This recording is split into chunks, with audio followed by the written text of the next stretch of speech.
telling me, you know who he is? I said, Dad, I don't know. I said, Dad, you been around. How you not know who Glenn Johnson is? Yeah, right? Yeah. Respect. Come on, man. True School Sports. Say, Thank you. Do me a favor. Say, True School Sports. True School Sports. Number one Check content. it out. Number one content. Thank Always you. check it out. That's Thank the you, boss. Johnson. There you go. My flow, my show brought me to go. That brought me all my fancy things. My crib, my cars, my clothes, my jewels. Look, homie, I done came up and I ain't changing. You should love it way more than you hate it. Oh, you mad? I thought that you'd be happy I made it. Hey, what's going on? It's your boy BT, and I came here to talk some boxing with the thousands of True School Sports subscribers. Now, before we jump into the video, as always, got to give a shout out to the fine folks at Fighting Mad, the pound for pound kings of boxing apparel.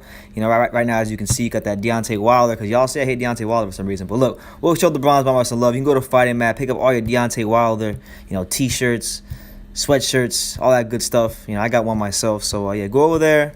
And they got everything. Look, they got freaking shit in there. They got purple, they got navy, gray, black, all the damn colors. So, shout out to my man Rich, Fighting Mad, great people over there. But speaking of the heavyweights, wanted to talk about the heavyweights for a second because this past weekend on the Devin Haney undercard, you had Michael Hunter, a guy that's progressing his way up the heavyweight ranks. He took on Sergey Koosman, which was a big fight for his career. Just looking at Michael Hunter's box record real quickly.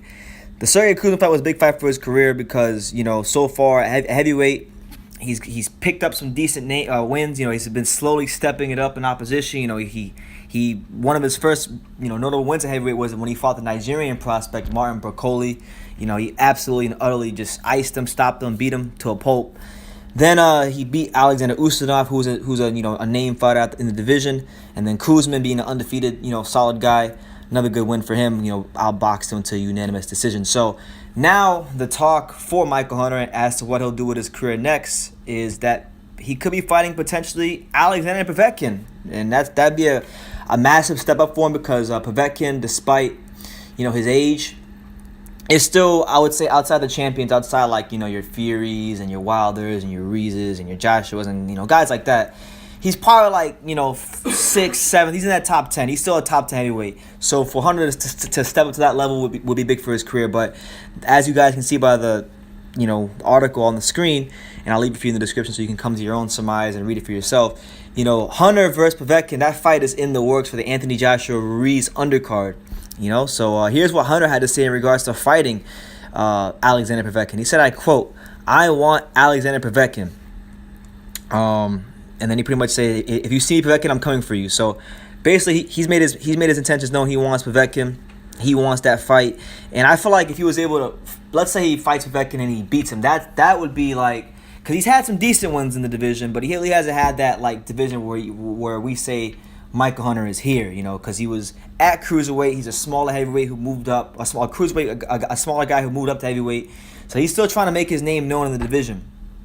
And I know for him, like the fight he really wants is he wants to fight Alexander Usyk, who beat him at cruiserweight. And now Usyk is a heavyweight, and Usyk's fighting Tyrone Sprong on October 23rd in Chicago. So he wants that fight as well as the other guys in the division. I know he's spoken in the past about fighting Anthony Joshua. His trainer Hasim Rahman has spoken about him fighting Trevor Bryan. So there's definitely some fights there for Michael Hunter, and if he fights Povetkin and beats him, they'll all open up for him. But Eddie Hearn spoke in regards to that potential matchup, and he said, here's what he said. I quote, "That's the fight I want to make in Saudi Arabia, Michael Hunter versus Alexander Povetkin. It's a good next fight for Hunter, who's kind of like a miracle man. He goes in there sort of like a blown-up cruiserweight because, let's be honest, that's what he really is. He's going in there and beating up big guys. He didn't lose a round tonight against Sergey Koosman, who's supposed to be a top 15 heavyweight. He made him look average. He's undersized, but he's got a big heart, and he really knows his way around the ring." So there you go. That's pretty much what was said about that potential matchup. Listen, Michael Hunter, what can we say about Michael Hunter? As far as American fighters go, as far as the top American amateurs of the last decade or so, he's definitely up there. I know Michael Hunter really well, not personally, but I know of him really well because he beat my friend in the amateurs, Steve Jaffard. He beat him a couple times in the amateurs, and he's a talented fighter. And I feel like the best is yet to come from Michael Hunter. I don't know how good he'll be at heavyweight. I feel like he's definitely at worst case scenario in his career. Worst case scenario would be a top 10 heavyweight. Will he be champion? I'm not so sure yet, but so far so good. You know, all the guys they put in front of him. Not only has he beat them, but he's beat them soundly. And not all the. I mean, and I know to the average boxing fans, they're not gonna know who Martin Bakole is. They're not gonna know who Sergey Koosman is. But I know who these guys are, and I know that these guys are solid guys, and they're the kind of fighters that if you're not really worth anything, if you're not destined for that upper echelon of the division, you're not gonna beat those guys. So he's proven to not just beat those guys, to be a level above those type of fighters. And you know, for him moving forward, I see them good things because he's a fighter that is getting better every fight. He knows how to place his punches very well. You know, Michael Hunter is someone that I feel like he gets overlooked at heavyweight a lot because, you know, he's not a guy that talks a lot. He's not someone that's like a Tyson Fury or even a Wilder where he's got that $1 million mouthpiece. He just goes in there, he fights, he goes by the business, and that's just what it is. But I like him, and I'm still supposed to interview him. I don't know when that's going to happen, but hopefully that happens at some point. But yeah, Michael Hunter, go follow him on Instagram if you guys haven't already. You know, good fighter. Personally, for me, like if he's going to be fighting anybody in the division, I mean, I don't want to. Povetkin's a good fight for him because I feel like Povetkin's he's on the back nine of his career. He's on the way down, you know. And Povetkin is still, as we saw in the David Price fight, a dangerous fighter. He hits you with that left hook, you know. It's over like clover, you know, like my dad would say. But you know, I personally, if he gets past Povetkin, I still want to see him against like the Trevor Bryan level kind of fighters. You know, Trevor Bryan versus him I think would be a great fight because they're both the same type of heavyweight. You know, they're both kind of like these quiet, unheralded American heavyweights that have been in the rankings, but they don't really get the shine that the other guys get in because they haven't got the big fights or they're just quiet, you know. A lot of times in boxing, it's closed mouths don't get fed. If you're not one of those guys who's talking a lot, you're gonna get overlooked a lot because of the fact that you're not in 5 million articles a day. But he's someone that's still a good fighter. He's someone that, you know, if you're not paying attention to him, I would highly advise. If you watch my channel, I would highly advise you start paying attention to Michael Hunter because this could be somebody within the next 18 to 24 months that winds up beating a top heavyweight. I'm not saying he's gonna beat Wilder or Fury or any of these guys, but you never know. You know, it's a heavyweight division, anything can happen, and he's proven himself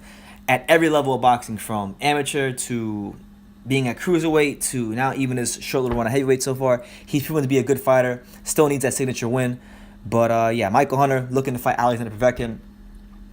And you know, I kind of want to talk about this. I want to talk about this from the Povetkin side of things too. I don't want to make the whole video about Michael Hunter. Povetkin is still at his advanced stage one of the best, probably the best heavyweights outside the champions. And if you put a top 5 list up of who the best heavyweights in the world are outside of the champions, the champions being right now Joshua-Ruiz and Deontay Wilder, Povetkin is definitely cracking that top 5. He's probably right there or just below Luis Ortiz. He's right there with him. So for him, beating a guy like Michael Hunter would be big for him because Hunter is beginning to pick up steam with each and every win. He's looking impressive in every fight they put him in. And a win against Hunter would get him back into the title contention real quickly.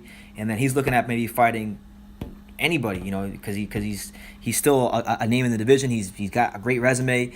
He's a dangerous fighter for anybody. We saw when Povetkin fought Anthony Joshua, we saw him give Anthony Joshua problems. We saw him put Anthony Joshua in some uncomfortable positions.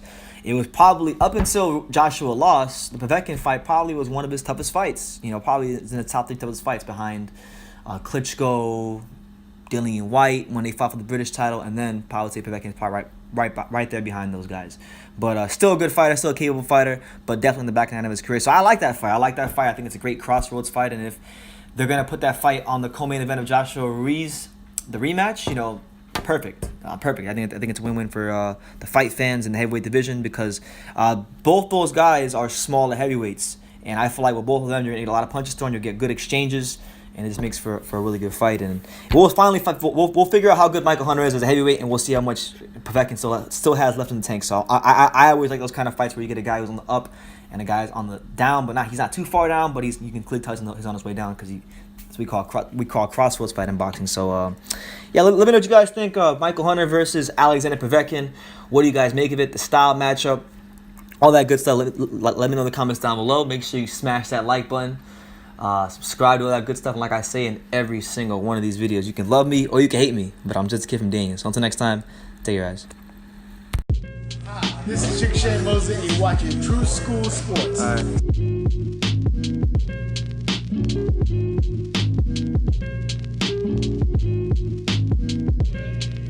You